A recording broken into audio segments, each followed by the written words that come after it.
I get the opportunity to talk with Chris from eBay Lure Labs. They do custom paint, they do all kinds of lures. So I'm really excited to talk with him. What's going on, boss? Well, hey, dude, what's happening? Not too much, not too much. So, how have things been for you? Yeah, I had that RSV shit. So yeah, I haven't painted in like a month and a half. Yeah, I had a hard time breathing, so I couldn't wear my respirator.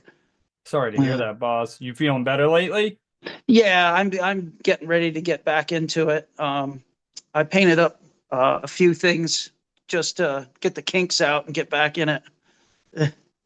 Kind of like the beautiful subject I decided to put up behind me this evening. Oh, actually, it was one of your favorites. It was one of the Oh, trouts. no kidding. I grabbed a few examples of some of the stuff that you've painted in the past that I've picked up because this was the one that started it all. Yeah, you blasted what? I Almost a six blasted on there. two 5-pounders in 2 days on that thing. And They that were was late in back. the season. No, that was early. That was there was still ice on the water in New Yeah. Hampshire.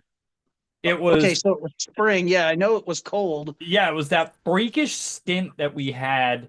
I think it was 3 years ago now in February, around this time of year. I was messing around with my coworkers and I just told them, you know what? When I get the first chance to go get my fishing license, I'm getting my fishing license and I'm gonna go get a big bait because that inlet hasn't been frozen all season. And they're like, all right, buddy, whatever.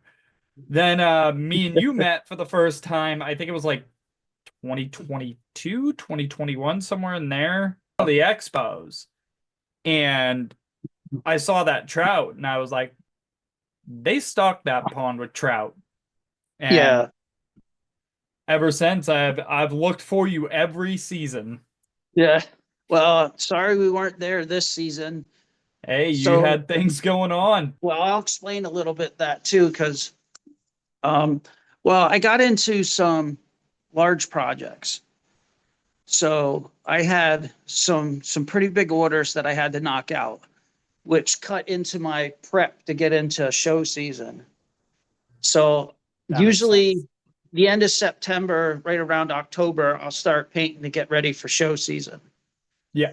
So, and what I don't sell during the summer, it goes to show season, Yeah. obviously. Well, I had nothing left over. So our brick and mortar store was empty. The website was empty. So I was basically starting from scratch. And then I had probably almost 900 baits to do in 2 months. Was that for what I think it was? Um, One of them was for a tackle shop here. One of them was for Dark Horse Tackle. And I think there was one more in there. Dark I'm Horse not is sure. really cool, actually. Before you hopped in, I did a little bit of recording already talking about like the Tackle Talk podcast, which is actually where I heard about Dark Horse Tackle. And so when you mentioned that to me, that you were selected as one of those bait makers to be featured in Dark Horse Tackle, I was like, wow, holy hell. It's just a testament to the quality of the work that you put out and like why Oh, you sold out so fast. yeah, I appreciate that. What I'd like to do is I'd like to start making my own blanks again, like making the hand carved wooden blanks. But I just don't have time to figure out how to do the resin baits. So if there's anybody out there that's listening that knows how to make resin baits, get a hold of me. We'll collaborate. I'll give you the master to make the mold, and We will make a business. yeah, we'll make this something beautiful. You make a beautiful piece of art. Yeah. Actually, I was just talking too, because of American Legacy Fishing, I actually just picked up a new toy to throw all those moving baits that I get from you on. I just found this Corrado on there. It was like, it's a Corrado 200. I think with my American Legacy points, I wound up paying like $30 Oh, that's not bad. for a 6 3-1. Solid reel for when I'm cranking. Like, this was one of the ones that I got from you last year was that yellow perch. Yeah. And just Yeah. up here in the Northeast, like there's so many yellow perch, you don't know what the hell to do with them. So I Yeah. saw that from you last year, and I was like, ooh, that might be Yeah. fun to throw around in the spring. So speaking of perch, this is what I throw. Like I throw, I don't know if you can see that, but I can see her. yeah, I throw, this one is a 6 inch. It's just a little bit smaller. It's a little bit thinner. It's just a single joint glider. How's These she ones move get in the water? nice. Yeah, these are one of my favorites. So I throw these more than the bigger ones, right in that 5 to 6 inch range. Yeah, That's like just that me trout, personally. or even like on the bigger side, or on the bigger side, like that's I think this was a 7 or an 8 in that Yeah, that one's, shiner. yeah, I think that's 7.5. This But one see, was fun to throw. I didn't realize how fast it sank this past season, and I was throwing it around. I'm like, oh, I don't want to lose this one. yeah, well, see up here, when I throw those big ones, the pike just, they just Rip tear them them up. apart. And that's Yeah. something that I appreciate about you is like for the quality of the paint and the blanks that you utilize, you get a really good value, like especially when you're running your show pricing. I was blown away for the price margin that you're sitting in for the quality of the baits. I was like, I'm coming back here. I was looking Well, at three other custom painters that I was like, I'll go see. Hit you, and I was like, I didn't even see your name, and I was like, who are these guys? well, I like meeting the customers. I like talking to them. I've invited people up to go fishing with me. Um, so I try and have a more personal connection with the people I work with than most people, you know. Yeah, So the customer relationship just is such a big and important part. And now I'm almost curious, like, was that the moment, or was that something that inspired you to get into custom paint and custom bait making? Was interacting with people face to face, or was it nobody's no, making the colors that I want? I'ma well do that it. yeah, well that was part of it. But the other thing is I used to be in the fall. I used to be a big pike and muskie. Used to fish for, the big girls up here in late fall. And a lot of the baits, for big pike and muskie were, they were 80, $90. And I was just Yeah. like, so me being me, and we were a single income family at the time, I got two kids. I don't want to spend $90 on a bait and then, end up getting it bitten off or something. So when I was at the tackle shop, I took a tape measure with me and I started pulling lines from it, taking all the measurements. How big And is this one? yeah, and I went home and I was like, yeah, let's see if I can make it. And the first two were rough. Then I got it exactly where I wanted it, how it swam, everything was good. But then came the paint. And when I first started painting, I was using spray paint cans and masking tape. It was not good. Yep. So no, my mom actually was like, well, if you want to do this, try an airbrush. Since she bought me an airbrush for my birthday, sent it to me, and it was one of those like $35 airbrush that you'd use for a cake. Yep. She didn't Got to know. start somewhere. So I started playing with that, and I was like, okay, this is cool. And then I ordered one of the um, a little bit one of the master class. I don't know what they are on Amazon. And as the more I started getting into it, then I started buying the Iwatas and yeah, I just kept practicing and practicing and practicing until I got them the way I wanted to. Well, it's just like So with fishing. You got to practice and practice and practice till you get your te techniques banged out the way you want them to catch fish. I don't know. I have some of the older ones laying around. But yeah, they're in a box over here somewhere. But yeah, if you saw those, you'd be like, it looks like a second grade art project. Still keep them as trophies. Trophies of Yeah, hard well, work and dedication. You got to keep it humble from where you started. well, some of those basic ones still work really good for pike. I still throw them.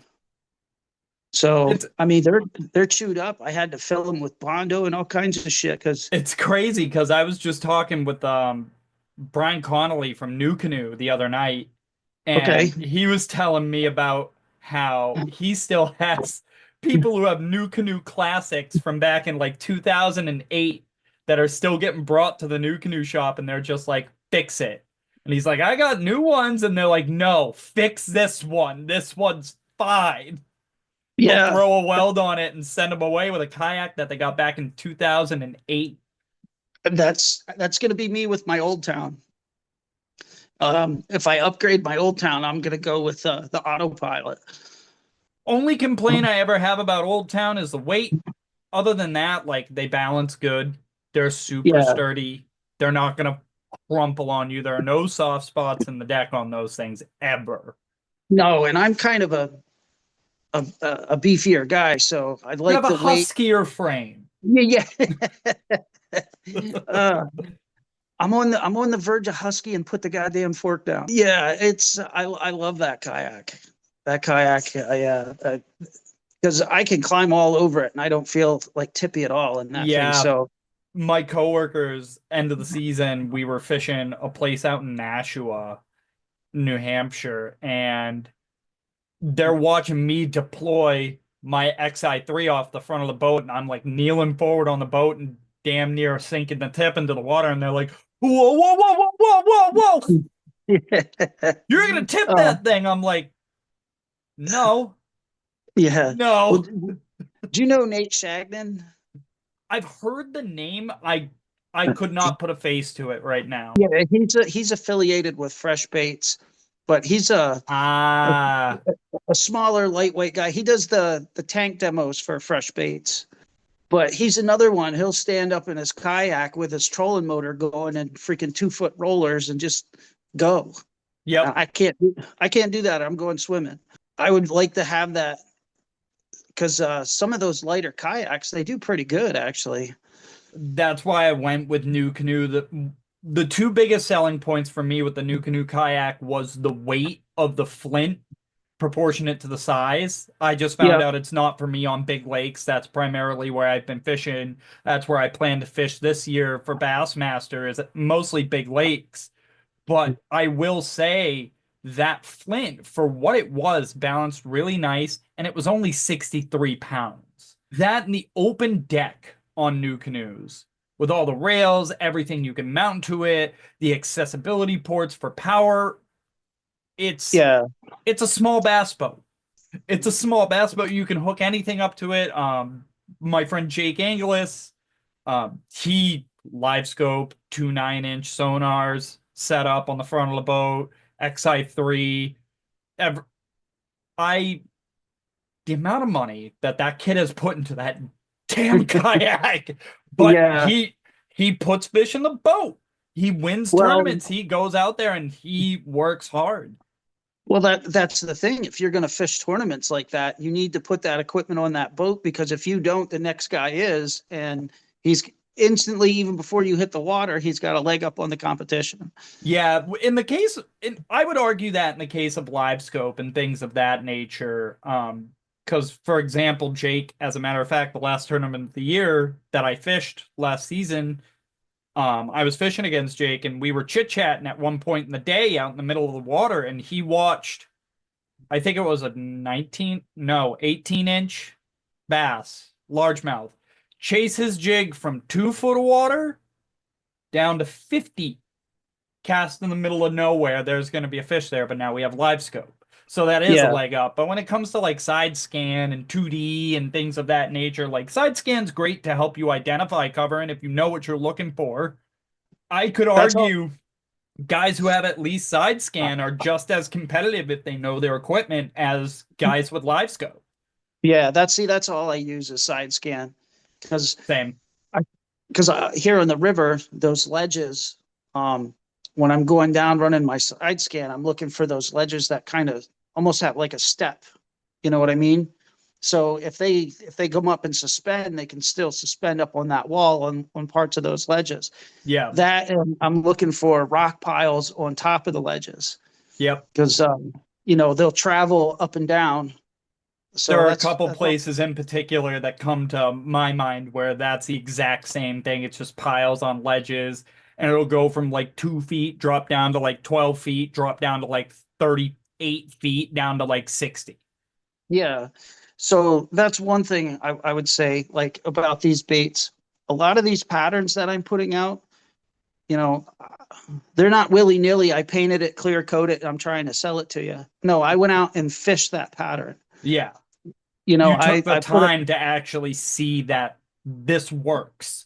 right. I put you put your faith in your baits where it's like right. I have fished this. This is tried and true. It's worked for me. Yep. Give them a try. They can work for So, you. well, that when I'm selling that bait, that's good for me to make a recommendation to a customer, depending on water clarity and if it's, the sun's out or if it's overcast. And they're like, hey, because, we get a lot of people that are just learning how to fish or just starting how to fish. So I want to share as much information with them as I possibly can. Yeah, like when So, you're fishing in the Yoo-hoo. yeah, yeah, the Yoo-hoo. I tell you what, the northern part of Lake Champlain was horrible last year. It Was it? was, yeah, it was mud. It was just straight mud because they got so much high wind up there and Yeah. rain. They had a lot of rain, so it was just, yeah, it was definitely you. Well, that's always challenging to deal with is those darker, murkier water conditions, especially when you're going from I fish clear water to now I'm fishing in Yoo-hoo in chocolate milk. So Yeah. that's kind of where I ask, like, I know that's challenging for me as a fisherman, but I want to ask you as a lure maker, like, what are some of the biggest challenges that you faced in the time establishing and running A-Bay as a company?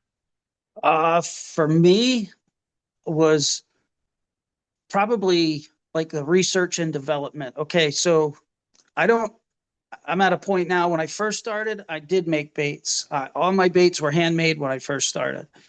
Um, now I'm blank, so I'm not actually hand carving them or doing resin blanks. Now they're just painted. But I will say this: um, I'll fish a pattern for almost a year before I'll sell it, just because I want to know. Okay, I took this out. I have my little notepad and I'll write the conditions and stuff like that when I'm testing these patterns. If it's getting hit, why is it getting hit? Is it sunny? Is it overcast? What's the depth? Is it weedy? You know what I mean? Yeah, And all this information wasn't for me personally. It was to share with the customer because I wanted that. If I'm telling you to throw this bait, I want to have confidence that you'll have confidence in that bait, yeah, that it's going to do what it's got to do. and So, effectively at that. right. And me, as like an artist, kind of, we're very hard on ourselves. So I'll paint something and I'll be like, that's not what I envisioned in my mind. But a lot of people are like, that's a good bait. And I won't sell it. I If it's not, remember we had a conversation about this last year, how yeah, I was commenting on how these are little pieces of art, and your wife, I think it was at the show last year, and she was telling me, she's like, yeah, if he sees one thing that's even off on anything, he won't yeah, sell it to the public. yeah, yeah. And because of that, my tackle box has grown exponentially. But no, I did all kinds of crazy experiments. You got 1 second for me to grab something? Yeah, absolutely. I want to show you this dumbass bait that I made. It was probably one of the first 20 that I made. And I still use it today, and the thing gets absolutely clobbered because this is what I started with, and I don't think you've ever seen any of the original baits. No, I have not. So this is a frog glide bait, Oh, that's cool. and it's got these little tails that kick out. So that just kind of glides side to side. And now, if I could make a resin mold of these baits, dude, I've caught so many monster bass on this thing. That's Just cool. And I did I throw a lot of square bills. So, and I'm giving up trade secrets here. I probably shouldn't, but so this square bill, it's a paddle tail square bill. I've seen a couple companies experimenting with that kind of thing lately, where they have a hard body bait that has a soft body tail. Yeah, and this right here, if you want to change the tail to any tail, it's just a corkscrew there. So you can corkscrew it down in if you want to change tails or it Yeah, gets ripped off. yeah, like But a screw those, lock, like you would use in like a soft plastic swim bait on a weighted hook. yeah, all it is a homemade screw lock that's in there.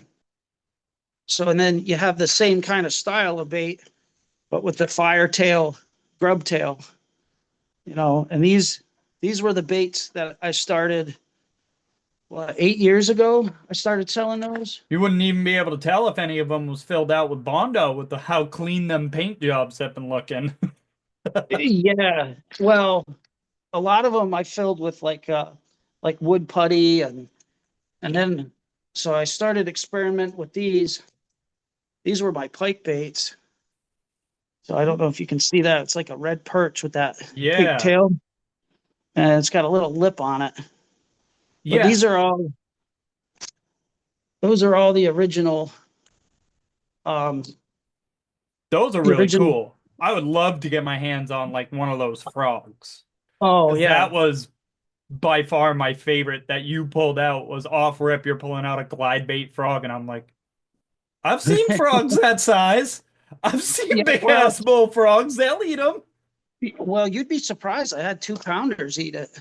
It's not as big as what you think. It's 3.5 inches. So, Oh, so I it's mean, relatively smaller profile. yeah, All it just right. the head of it, the belly and stuff and it looks bigger with those the kicking legs. Yeah. So those are the original baits that I would eventually like to get back into and mass market. Those, because those were like, dude, I was killing them on those baits. I don't know what it was, if they were just something different. It had a different action. I don't know, but um, that's what got me into start selling them. That and I got to a point I must have had 400 lures hanging on my basement ceiling, and the wife comes down. She's like, "What the hell are you going to do with all these?" So we did I'm gonna like a sell them. yeah. Well, I had no intention to really, and we did. I took all of them. Um, I had about 400 hanging up. I had about another 200 in boxes off to the side. We did our first like craft fair up in Messina, New York. I sold out the first day, and then I had to drive all the way back to Alex Bay, which is about 97 miles. Grab the other ones and for the next day. It And was bring them it was up. just yeah, and then it took me another 4 months to make another big large batch of them. Well, I mean, when you take So the time to put the detail into paint, I don't know if it'll focus correctly on my end. yeah, that table rock shad's nasty. Yeah. You sent me this last year and I was impressed. Oh, there's a little bit of better clarity on that. Yeah. Because Now that's got the translucent belly on it, I believe. yes, it does. Yes, it Yeah. does. Not like this one, this black crappie or white crappie that you made. That was a really nice one that I think this was one. No, this was last year's show. This was Yeah. last year's show that I got that Yeah. and the glide bait. Have you ever seen the bigger bluegills? No, no, I have not So offhand. these are a 5.5 inch bluegill. I don't know quality wise on my phone, but I like the paint. yeah, It's those are realistic. yeah, those ones. And then I like these ones. These are those sun-kissed sunfish. They're like a 4.5 with a brush tail. So I throw these like right after the spawn when there's Yeah, that'll do it. big those big female bass are coming off the beds looking to chow down and get that energy back. I really love what you do and the fact that you actually started off making things like for you And with that in mind, like what kind of advice would you give to somebody who's even contemplating like making a lure or making their own line of lures, whether it's hard baits or, for example, Uh, I sit here and I build my own chatterbaits because I yeah, don't want to pay the price for a damn jackhammer. yeah, $16 for a jackhammer. Yeah. A little secret: I've never caught a fish on a chatterbait. Really? I've Ah, thrown them for 3 seasons in a row, and I'm working them just like everybody else. Everybody else is catching fish. It's just that curse bait for me. Never caught a fish on a chatterbait. that's poppers for me. I've never caught one on a popper. Yeah, I've caught but one my on a spook. That's yeah, fun. yeah. But to answer your question, my advice to them would be don't rush into it. And if you think getting into it is some like get rich fast thing, oh, I'm going to do these awesome lures, I'm going to sell these. No, because you got a lot of overhead with hooks, snap rings, paint, clear coat, your packaging, your labeling, that all buys into your profit.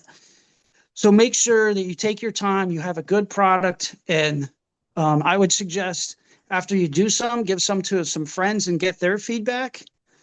And then once everything's good and you got your ducks in a row, then start knocking them out and going from there. That would be.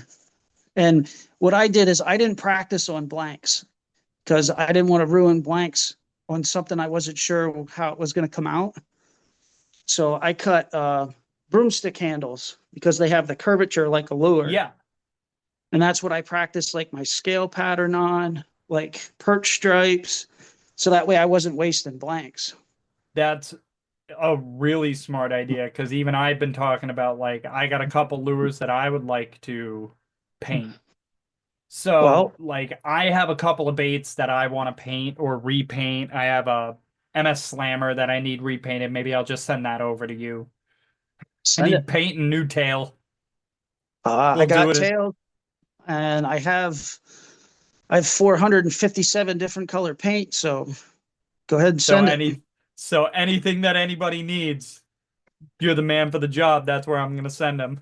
You tell me what you want and I'll make it happen. Because trust me, And I've had some weird requests. what was the most unusual one you've got? What's the weirdest thing you've got? Don't tell me it was a lure.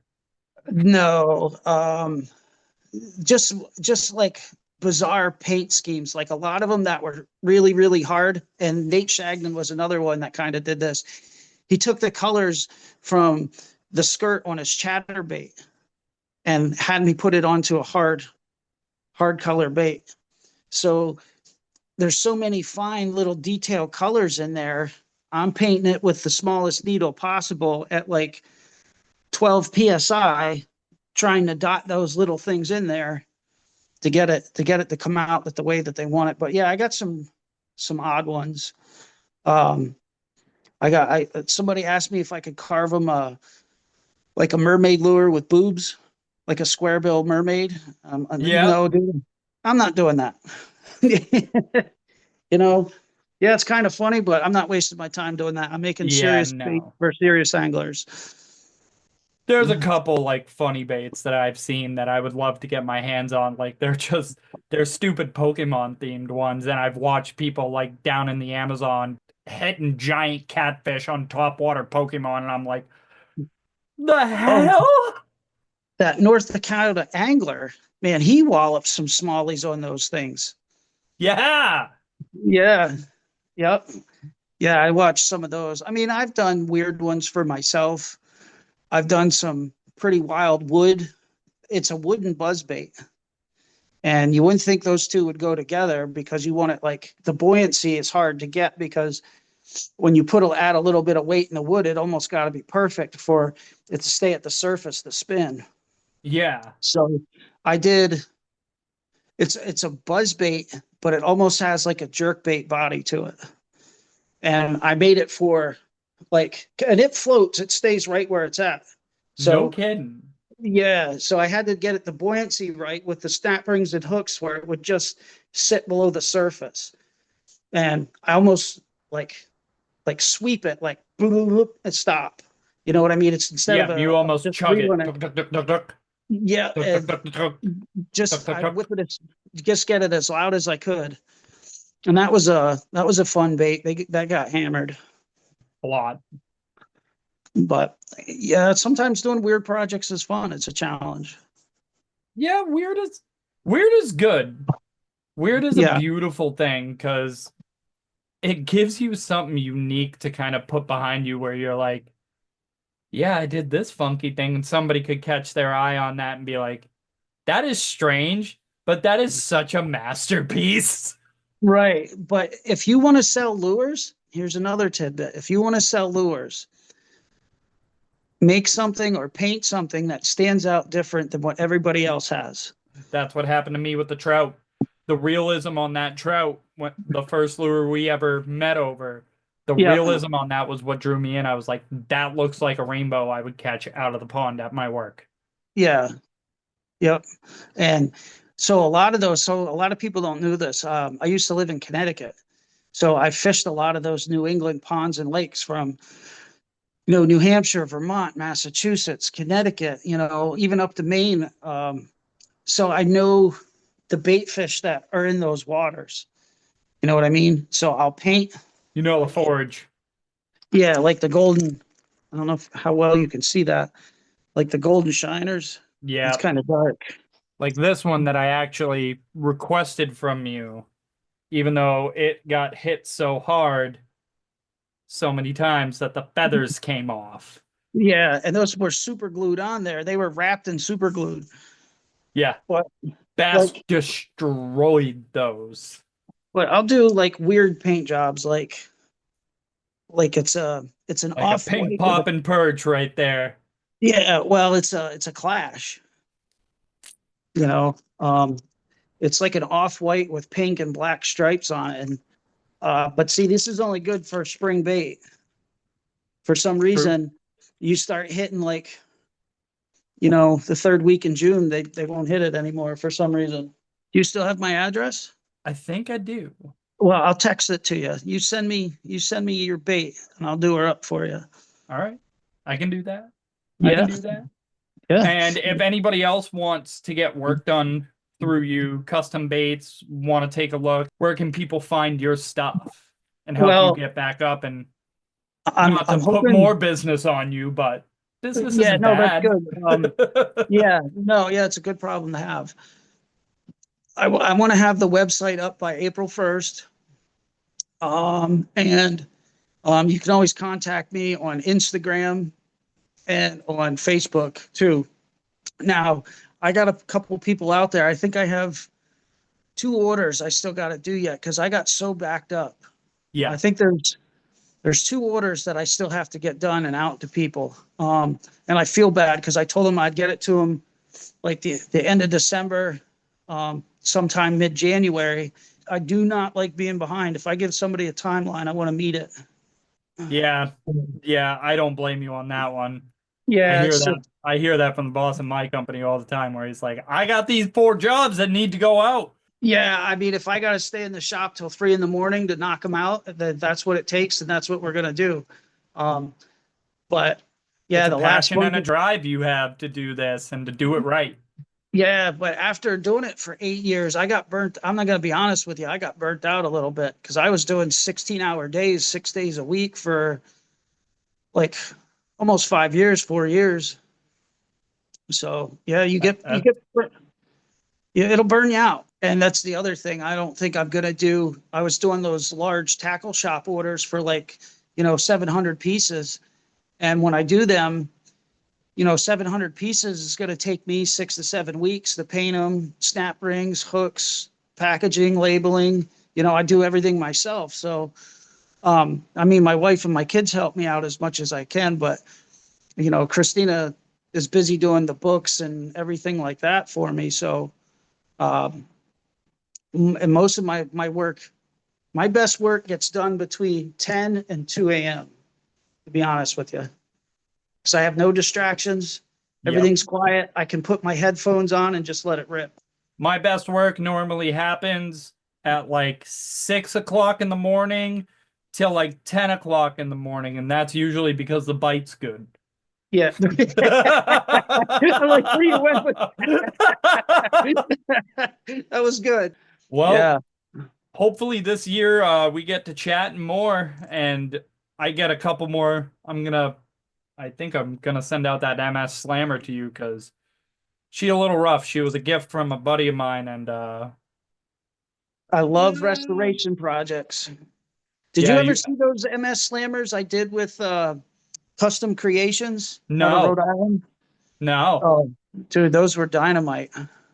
I'm gonna Yeah, have to hit you with like give me a dealer's choice for an MS Slammer, or I might just have to be like perch it. yeah. Well, just send it to me and I'll take care of this one for this right here.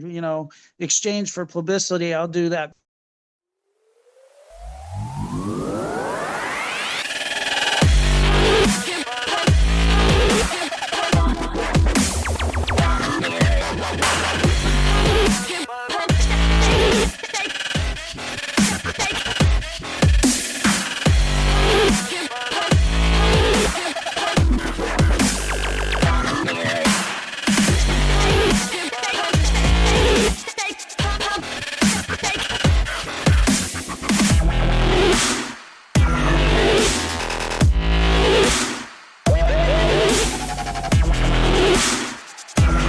Gotta love it, folks.